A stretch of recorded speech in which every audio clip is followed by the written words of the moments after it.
Stardust, not dust. So, and I never assume to call you older, younger sister, auntie, uncle. I ask what you want to be called and what you want our relationship to be. So when I meet you personally, let me know what I should call you, how I should address you. So I have many hats, but most of all, I'm a non-salaried volunteer. I've been doing volunteer work for 47 years in 26 countries, Thailand 32 years.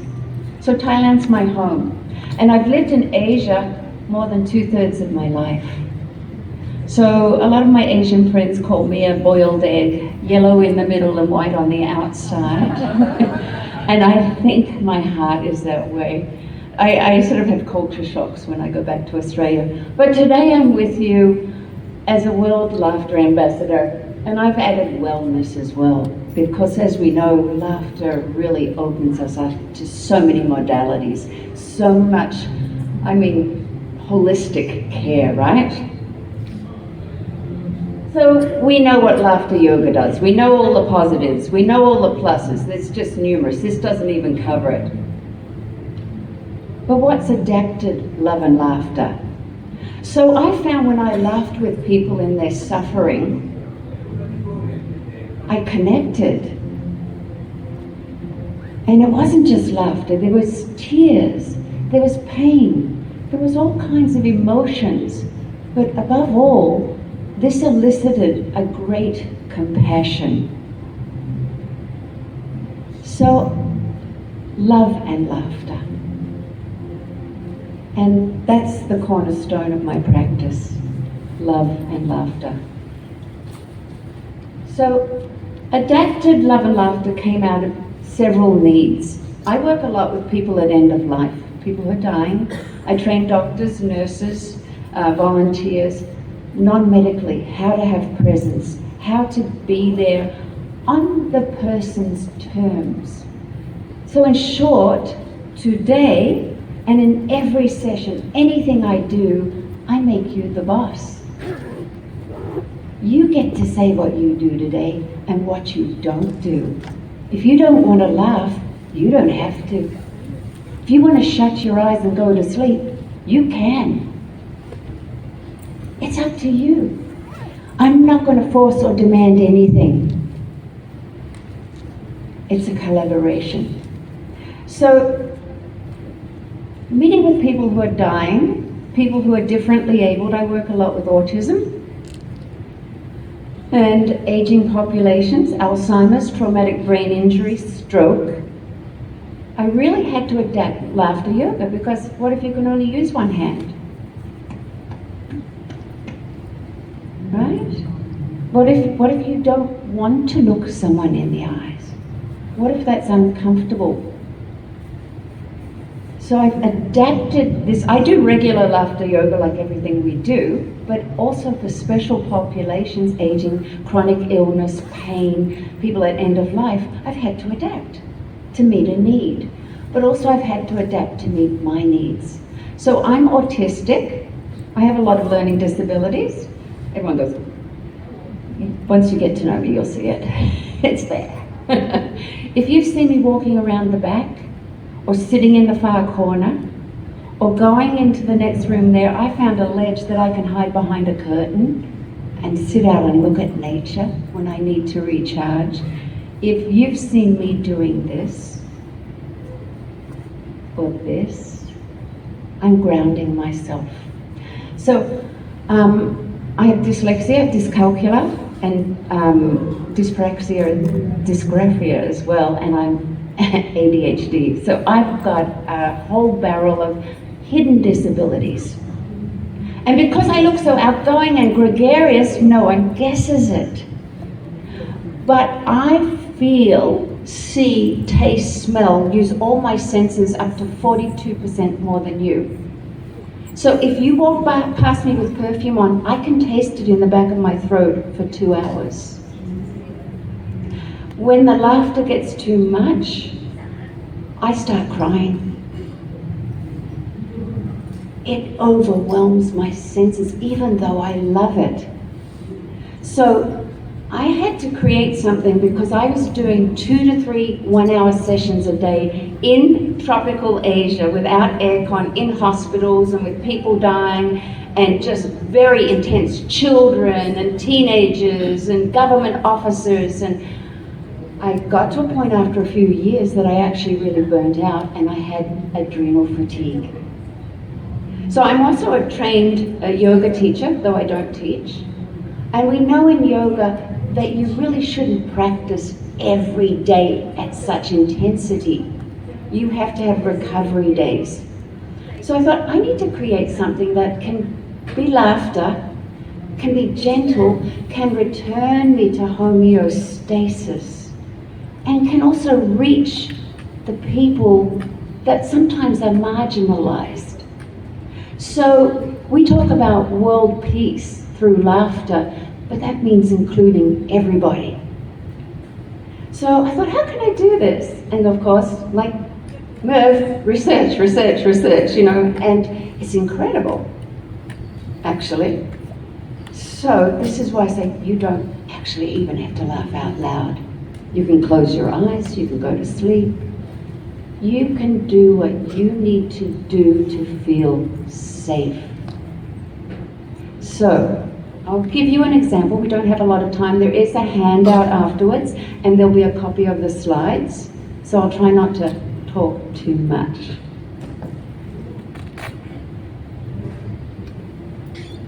Again, many benefits. The main one I would say is returning to homeostasis, activating our polyvagal, returning to a sense of calm. So I've heard quite a bit throughout this time here. I say, how are you doing? And people tell me wonderful stories and they tell me, what they're doing, what they're learning. And I've had a few comments too. I'm exhausted. I can't absorb anymore. I need a break. I'm tired. I can't keep the energy up. So consider this a little reset, a break. So let's all be allies.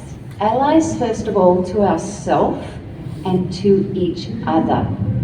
You don't need your phone out. Please put your phones away. This will all be shared afterwards. Please put your phones away. Thank you. I promise, I'll put it in line. It'll all be shared with you. So, an ally is someone who advocates for, speaks for, stands in the gap for those who are marginalized. I'd like us to be allies to ourselves. So a question I ask with people at end of life is, tell me what I need to know about you so I know how to better serve you. I want you to ask yourself that, if you'd like to. So all the language I will be using today is inviting. I won't command. I won't tell you to do anything. I'll invite you to. I ask you to. It's your choice. You're the boss. Okay, boss? Okay, great. So first question is, what do I need from myself now today in order to better serve myself so I can serve others? Empty hand, open heart. If you feel comfortable, please bring your hands in front of you. I never go into a room or into a space or a place without doing this. I empty out everything I think I want, need, desire, my knowledge, whatever, momentarily. And I open my heart to work with whatever presents. So that's a great adaptability. If I make you boss, maybe later you'll let me bring some of my stuff in. The second thing is respond, not reacting. So not coming out of a place of emotion, but stopping for a second and thinking, what's a positive solution-based way to approach this? and meeting people where they're at without judgment. So there's no, come on, La, you need to laugh, come on, oh, why are you so grumpy, La, why you do this, why you do it? No, it's okay.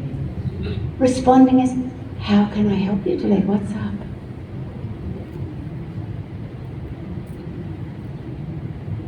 So this is a safe place, a brave space, a place of kindness, love and respect. A brave space is a place for both personal and group growth. As you grow, I grow. As I grow, you grow. There's only 3 rules. Don't hurt yourself, don't hurt others, and don't hurt the environment or equipment. So that means clean up, pick up, care for people. Don't hurt yourself means, oh, I can't do that, I'm right? It's not lying to yourself. So for me, don't hurt yourself is, if people say to me, do you speak Malay? I don't say no, but I don't lie, because my brain knows that I'm lying. So I say, not yet. Not yet, because why would I shut myself down? Why would I say I can't do that, I can't lose weight, I can't do this, I can't do that, I can't, oh, I'll never make enough money. Why am I always poor? Not yet. So if we apply ourselves, we can find ways. Will it be easy? Not necessarily. And not hurting others means not gossiping, not judging, not looking down on. So whatever happens in this room stays in this room. I want to create a safe space where you are accepted fully. Your fears, your worries, your anger, your love, your joy, your laughter, it's all equally important. And again, no photography unless I always ask permission. So, this is an interesting thing. There's an Indian proverb, I won't read the whole thing, but it suggests that we are one house. Our whole body is one house with 4 rooms. Spiritual, mental, physical, and emotional. And it suggests that sometimes when we look at ourselves, we should evaluate which room do we live in the most? Which rooms are we neglecting? I use this quite a bit, and I use it with people I work with, and I use it in laughter yoga. So I have people measure this first. So I'm talking a lot more today than I normally do. So normally I will jump into this more once I've created a safe space. But I ask people if they feel comfortable to measure themselves. So would you like to do that with me? If you would, you can close your eyes if you're comfortable doing that. If not, I suggest you just lower your gaze and rest your eyes and think of yourself as a house with 4 rooms. Physical, mental, emotional, and spiritual. Which room do you live in the most? Which is neglected?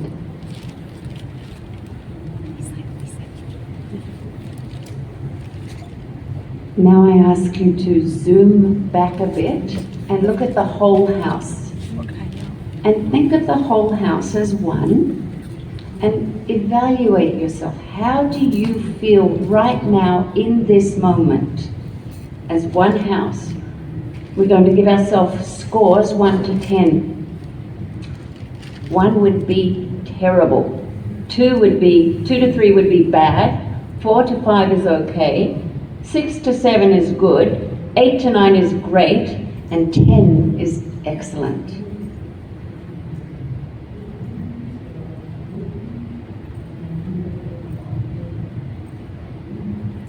Once you've got that number, just keep it in your heart. You don't need to share it. And if you've closed your eyes, please open them.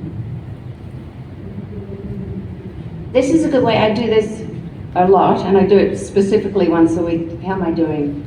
And what have I neglected? What have I looked after? And it's not trying to find fault. Sometimes it's like, wow, that room was really good. I did really well in that room. I celebrate. Okay, so there is no compassion without self-compassion. And it all starts with us. And as I say, you're first, and I've had to learn this the hard way. You're first after me.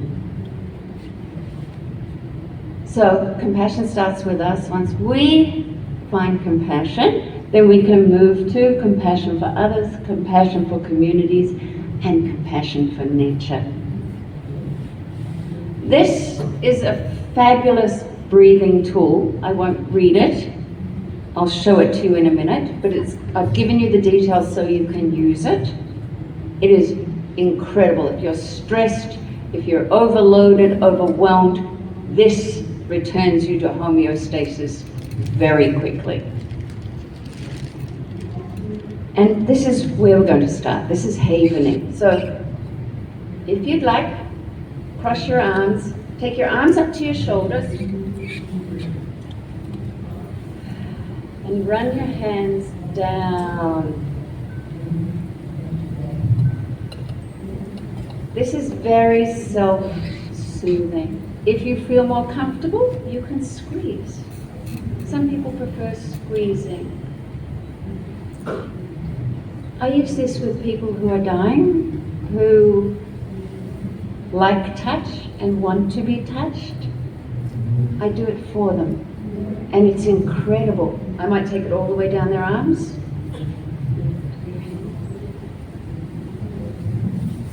It just brings you back to this wonderful house we live in. Isn't it wonderful?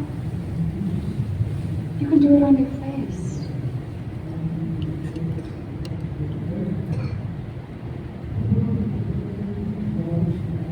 I like this Dr. Spark.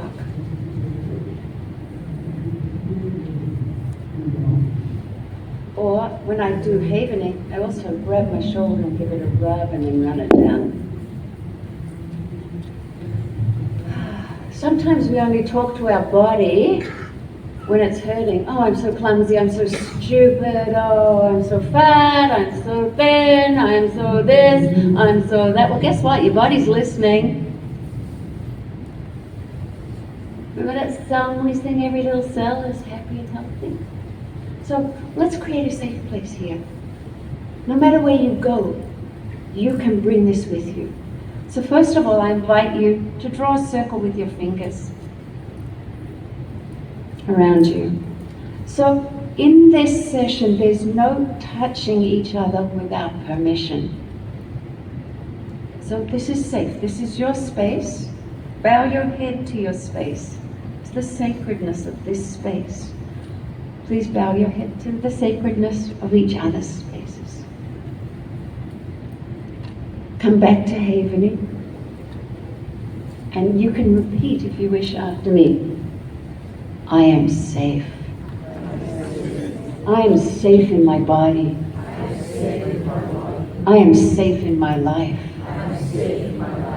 I open my heart to friendship. I open my mind to learning. I choose to feel peaceful, safe, and calm.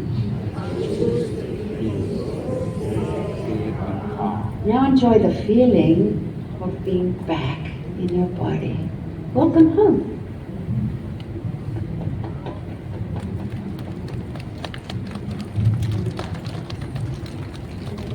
Okay, I'll add the breathing that I mentioned a minute ago.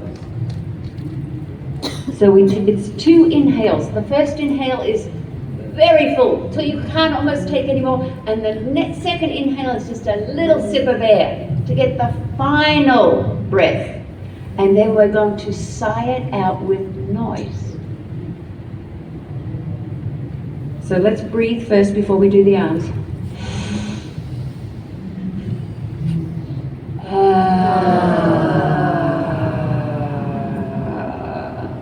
This will put you to sleep.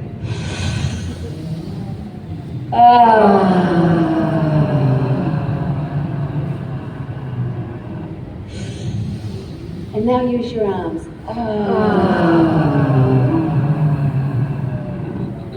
One more.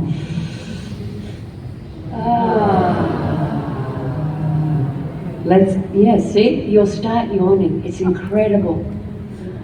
Yeah. Okay, let's add laughter to it. Ha ha ha. So the two in-breaths are ho ho without the noise. Ha ha ha. Ha ha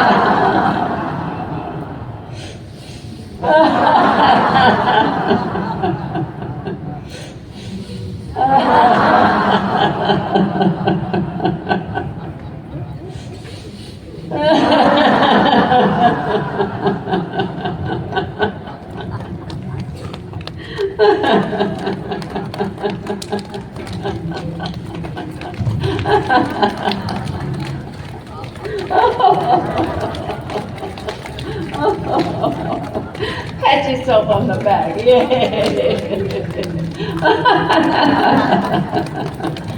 So in my sessions, we do very good, as we were taught yesterday with the 5 fingers. So very good, that means everyone else. So very good. And the second one is very good. Because we showed up. We came. We were willing. This is not going to happen without you boss people. Very good. Very good. Yay. Ooh, you just learned sign language.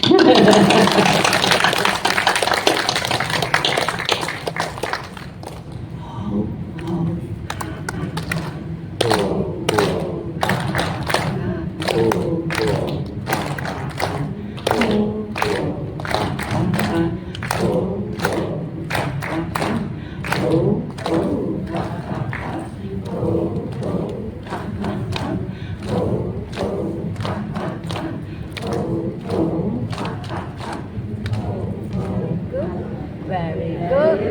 Yay!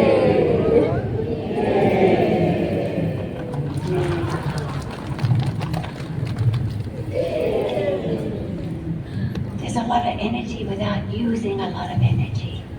It's very powerful. One of the best phrases I use in palliative care is wait. Why am I talking? You wouldn't know that, but yes, I use that a lot. So, hello, how are you? Hello, how are you? Fine, thanks. How about you? Fine, thanks. How about you? 1, 2, 3, and 4. 1, 2, 3, and 4. Hello. Hello. Oh, hello. Hello. That's carbon copy. In emails, right, we CC each other.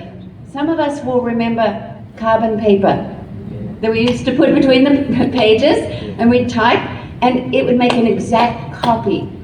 So quite often, as facilitators, we can expect people this, right? But we want to add an extra C. So I call it collaborative, compassionate communications. So I want a CCC, not just a hello, hello. So it's a hello, how are you? Fine, thanks, how about you? So now we're dancing. So, down the middle here. This side of the room, ice cream. You've got ice cream. You love ice cream. This side of the room, I got cake. So, ice cream. Ice cream, I got cake. Ice cream, I got cake. Ice cream, I got cake. Okay. We're telling you what we've got, what we want, but we're not really communicating, right? I hate to tell you guys, no cake left. Ice cream. Okay, 1, 2, ready, go. Ice cream, I want cake. ice cream, I want cake. Ice cream, I want cake. Ice cream, I want cake. Okay, wait a minute. The cake just came like this morning. Ice cream's finished because you ate it all. So you're going to go wah, wah. And We got cake, okay? 1, 2, ready, go. We got cake. We got cake. We got cake.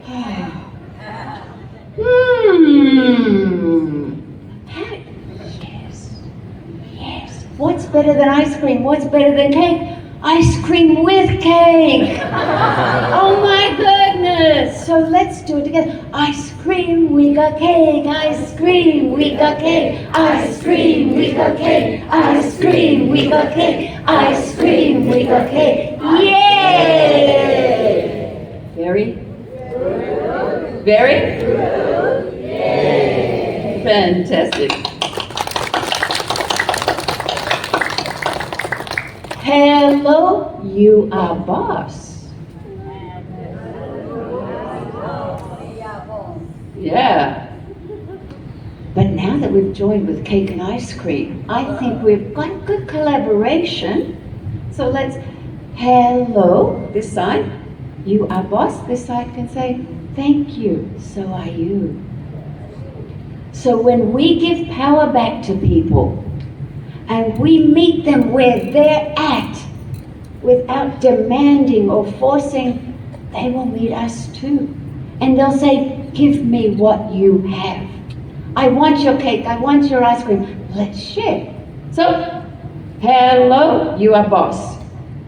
Thank you, so are you. 1, 2, ready, go. Hello, you are boss. Thank you, so are you. Hello, you are boss. Thank you, so are you. Hello, you are boss. Thank you, so are you. Ho, ho, ha, ha, ha. Ho, ho, ha, ha, ha.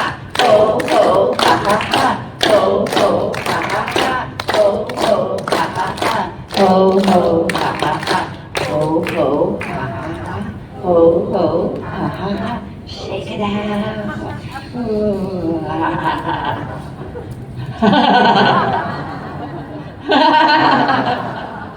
So, because I can see your energy's ready to, you're there. So if I watch the room and I'm observing and I see your energy's picking up, I can pick up too. Should we stand up? Yes. There's 2 types, can you hear me? Yes. There's 2 types of people in this world. And this is called the A-E-I-O-U laughter. The first type, A. Remember Fonzie? He was so egotistical. He was so full of himself, right? A. Ah. Oh, you.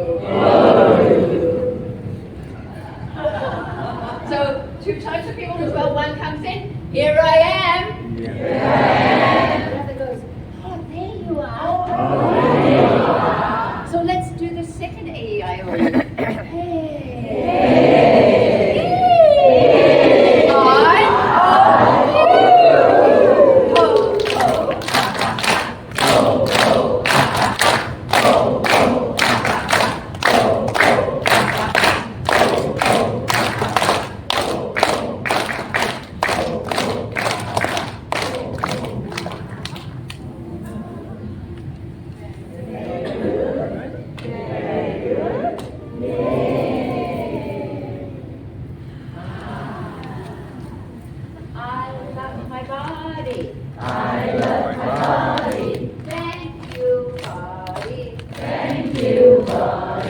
I love my mind. I love my mind.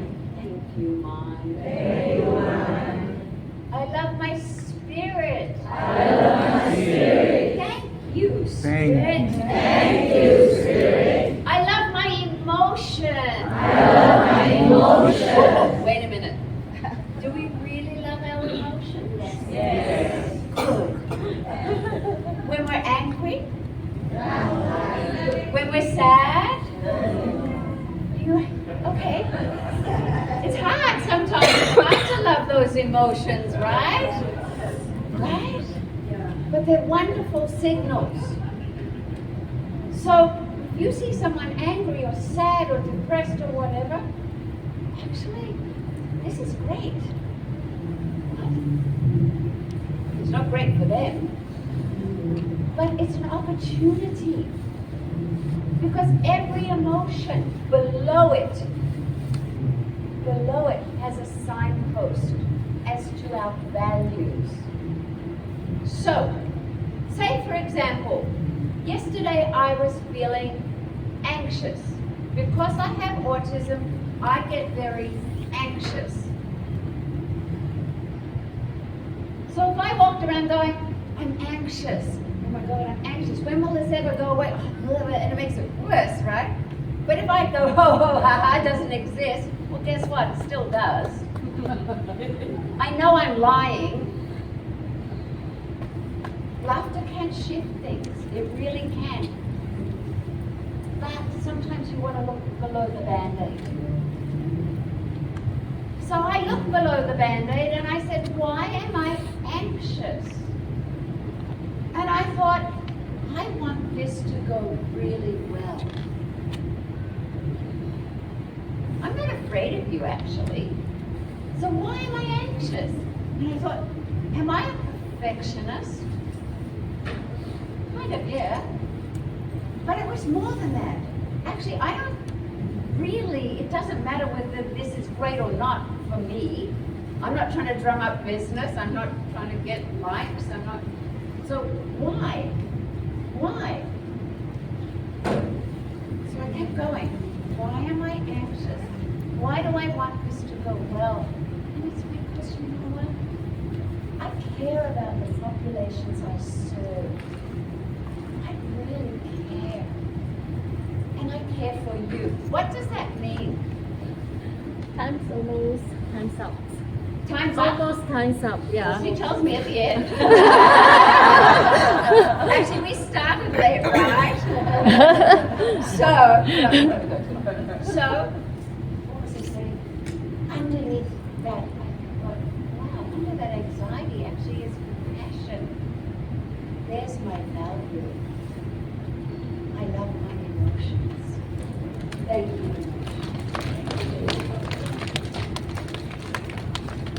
I am one with you. I am one with you. I'll say it first, sorry. That was not clear. I made a mistake. This is my favorite, absolute favorite. I made a mistake. So what? I made a mistake. So what? You made a mistake. So what? We made a mistake. So what? Okay.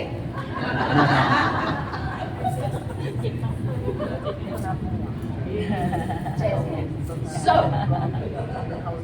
I'm going to teach you something that I use at the end of life. I am one with you. You are one with me. We are one who see. Perhaps you'd like to sing that first to yourself, your whole house. I am one with you. You are one with me. We are one with you. We, the four groups, we're one. Now let's say it to each other. I am one with you. You are one with me. We are one with you.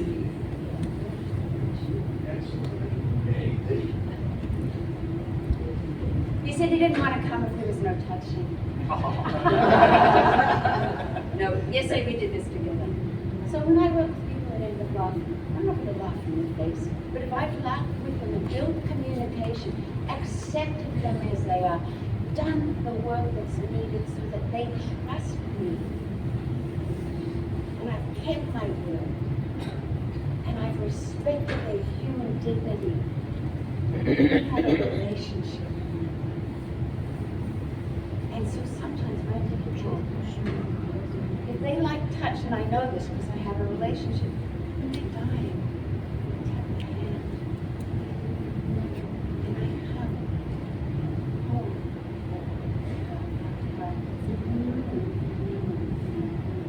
Perhaps you'd like to do it to yourself.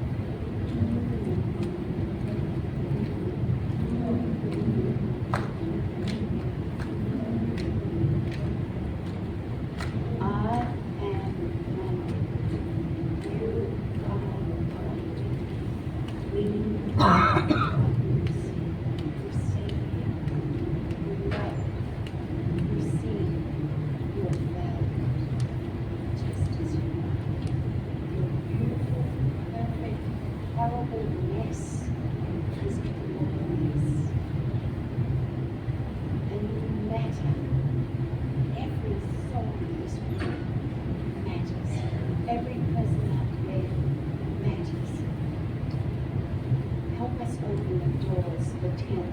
make them enlarged, and inviting the people that maybe don't respond the way we'd like them to, on their terms. And they'll let us be lost too.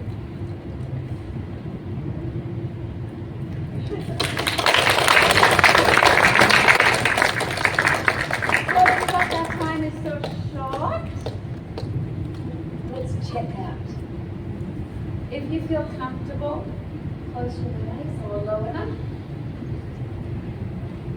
And think of your body now and the relationship you have with it now.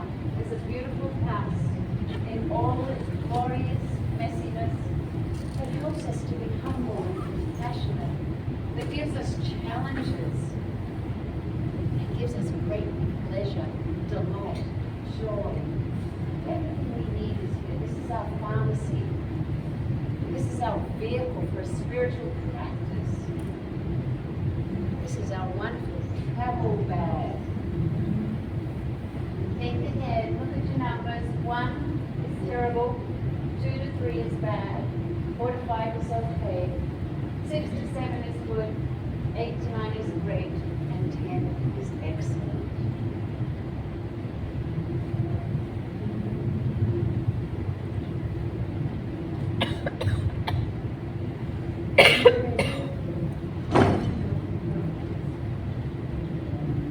Once again, thank you. May we all know we are not alone in our pain or our gains. May we each know how deeply loved and valuable we are at our core being. And may we help others understand these truths too. With that in mind, I invite you to be an ally. An ally to yourself and to others. I am one with you. In 2004, you see, in 2004, I died. I had a near-death experience. The 2 takeaways were, dying is easier than living. I was pissed off being sent back. Number 2, I had never felt so deeply involved in my core being. There was no imperfection. I know I'm imperfect, but in that space, there was pure love. And because I knew I was loved, I knew each and every person in this room and in this world who has ever breathed is loved with that same value. I love you. This is my second exercise. I love you. I love you. As we send out love, we're ready to receive it. Go out and be loved. Yeah. Very good. Very good. Yeah. So on the back board, there's at the very back, there I've stuck QR codes for the handbook and this, and there's a lot more explanation and things in those.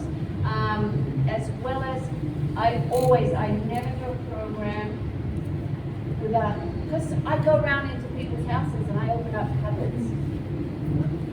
So if anything that was shared today or in these 3-4 days, and you need to talk to someone, there's numbers. Don't sit alone in your loneliness or sadness or pain. Reach out. But as you can see, I'm not taking none. So when I leave people, I don't take their sorrow, their pain, their suffering. That's theirs to carry. I'm not their boss. I'm not here to heal. That's theirs, and I have to believe that they can carry that. But I let my love and my laughter be bigger than their sorrow. So I always touch their foot or the bed or the door. They don't know I'm doing it, and I leave what's theirs with them, and I take what's mine with me, and I leave.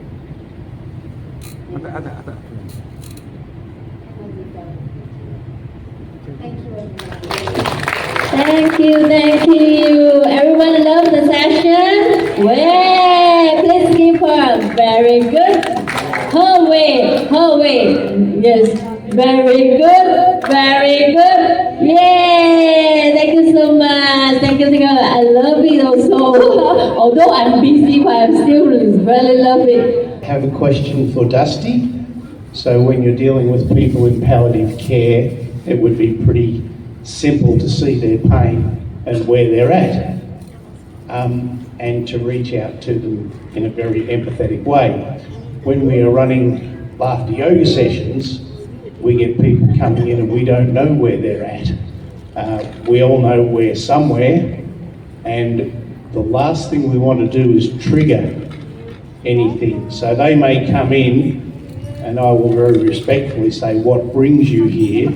And they might say, oh, we saw something online, so here we are. Yet they have severe ADHD, ADD, all these sorts of things, and we are at risk of triggering that person. Could you give us some tips if we can't see where they're at to find out where they are? Great, thank you. That's really wonderful. Yes, so number one, this is why I've had to become an ally for myself. So the other night, I call it activated. I don't like the word triggered. So I teach trauma-informed yoga or trauma-informed anything. So what that means is always asking permission and creating safe spaces and never commanding and never touching without permission. So that's really vital with people with disabilities too, the hidden disabilities. I have more disabilities than a dog has fleas, but you can't see them. So the other night, it all got too much for me. So I went to the next room and I sat behind the curtain on the ledge and I cried. Because I can't. So I used to keep this level of laughter all the time. So I'm getting somewhere with what you're saying, because it really can be activating. It can be too much. So that's why empty hands, open heart. So I have 3 questions every time. Are there any acute issues? I don't ask this of people. Our team knows this. So our team, we have a code of conduct. Are there any acute issues? Are there any safety concerns? And is there support? So I've had a case where someone was activated, not with disability, but we were doing argument laughter. And she just lost it because she had been abused. And so thankfully, my partner working with, Thai lady, beautiful, wonderful, we'd volunteer work together for years, so she knew. I just, Pat, it's just all it took was Pat. She said, come with me. And she sat with her. So I would advise in any laughter setting you have, that's why I also always have the support numbers. Because you don't know what you're going to activate. You don't know what you're going to bring up. In fact, I would dare say most of us are in this room because we all have something broken in our background. And that's why we came to laughter. Yeah. So let's look at people in their wholeness, but also realize they have activators. So I always ask, are there any special needs in the room that I need to be aware of? That's just a non-negotiable. Any training I do, that is one of the first things. But also training your team to be aware and how to help. And also, we've had people come in who are schizophrenic and who start to get a bit agitated and aggressive. This can happen. And I've had all kinds of experiences where you sort of also might need some bigger bodies or some people that know how to de-escalate. So it's worth really putting this into our training, I think. Also, when I do trainings in settings, for example, hospitals or whatever, then I always check what's available and I have them be responsible. We don't have to carry everything. So we can ask for help, support. And so I'll have the doctors announce, for example, if anything's come up today, this is who you can talk to, this is what you can do. Does that? That's perfect. And a follow-up question, if I may. Today is about children, that we mentioned a lot. ADD, ADHD, neurodivergency is a huge issue with children in schools, so we've been told, go into schools and get them laughing. Your thoughts or opinions, or an opinion on separating the children with a neurodivergent condition from the others so that you can run a separate, safe laughter session instead of including them? Because you were talking about inclusivity, Yes. and we preach inclusivity. Yes. But a part of me says they would be better off Yes. separate. Your opinion? That's really interesting, and it's true. So, with inclusivity, especially in Australia or Western countries, that means everyone has to be there. Whether they're being tortured or feel tortured by the experience, or they're torturing other people. And I use that word, it's quite a strong word, but it can be horrendous. So I have a rule, and that is everyone is welcome as long as they can sit still and not hurt the environment, the third rule. So if they can sit quietly, they don't have to participate. I had a child, I did trainings which will now use rhythm, which we'll do on Monday. I had a child stay under the table the entire time. And I said, as long as you're quiet and you lay there, you're very welcome. She would go home and word for word do everything I taught in the class. And I'm just so glad I kept her there. But if it was, so for me, again, I had to leave. So I would really discuss this. Because yes, maybe we need to separate. So I work with special needs, and it's really diverse within the group. So some of them, I don't look in their eyes. I don't look in the kids' eyes. Sit next to them, I don't touch them. One child, I work with a lot of non-verbal. So one child never touches, never speaks, never did, but he was following along. We were doing drumming laughter. I use laughter as a reward. And dun dun dun dun dun dun dun, we all become superheroes. So they wait for it, you know, and I build in dopamine. Dopamine's my best friend with kids. I'm sitting there and then I feel this thing against my foot, and it's his foot. I went, wow, we just had the best conversation ever. Right? So I do see the value of having specialized, let's put it that way, specialized groups and classes for people with special needs. And then, once they're ready, they can be incorporated. But why? So there's nothing worse than being forced. You will now laugh, and you will sit here. As I said, if I can't handle it as an adult, imagine kids. It feels like steel wool. I'm not kidding. On your eyes, on your skin, on your ears. I have to remove myself, but I've only learned to do this instead of tolerating it. So we can also give kids permission. So I give kids permission, this is a big one. If they're misbehaving or acting out, I say, this is a room of calm and quiet, love and laughter, respect. If you don't feel in that space right now, you're welcome to leave and then come back when you're ready to. So I give them choices. I also use a timer. My watch is God. And I say, will you give me 25 minutes? If you give me 25 minutes, I'll give you 5 minutes.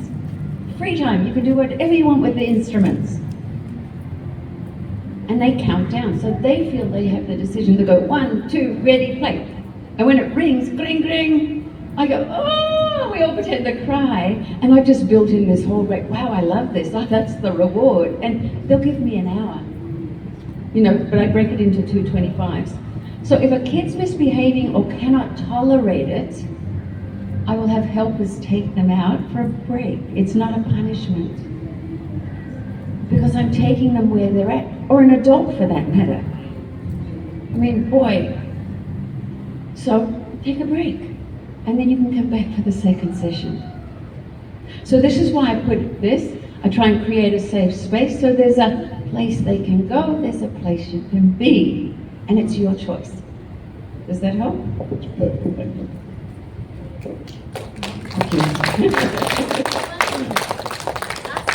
Last question, then we will go for break. Any? Hi, I experienced one time teaching teenagers, and there was one person doesn't follow what we try to do. So my question is, should I ask that question? Like, this is the space. If you like to stay or you want to leave. Yes. Yeah. I yes, know. yes. I'm just wondering what. I would be going, hallelujah, right? Hallelujah. So I had a case. This has had to be the worst laughter session ever. Yeah. Pull my kidneys through my nose. That would be more fun. 600 teenagers. 600 in an outdoor auditorium in hot Asia. And the teachers were walking around with sticks, canes. It was like youth camp. And they're going, now make them laugh.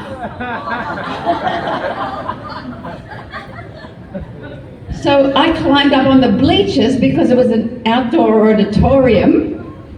And I'm trying to get them, and they're all like, you know, and they're all making fun of me, and they're all carrying on, and they're all whatever. So I said, oh God, what am I going to do?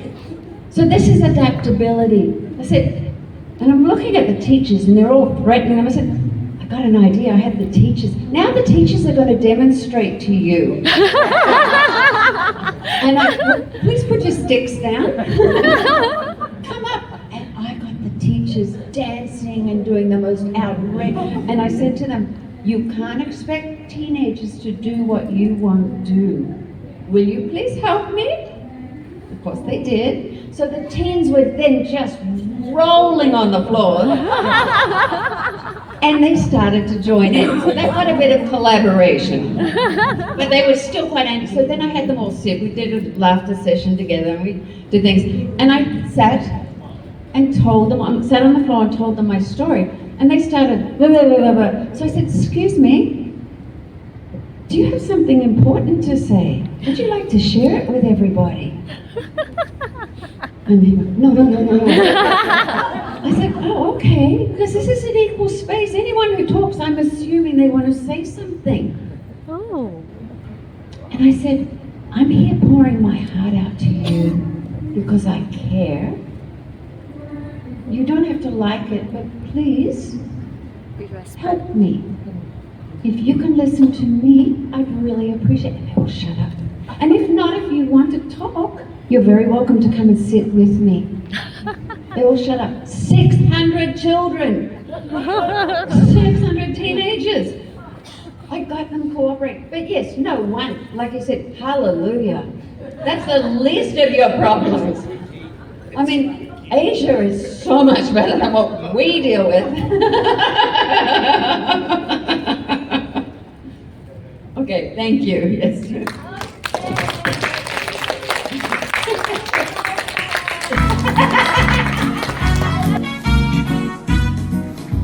Sing and dance, play and laugh. Feel the sound as we gather around. Let's embrace the joy so sweet. Laughter connects and life so sweet. Ho, ho, ha, ha, ha.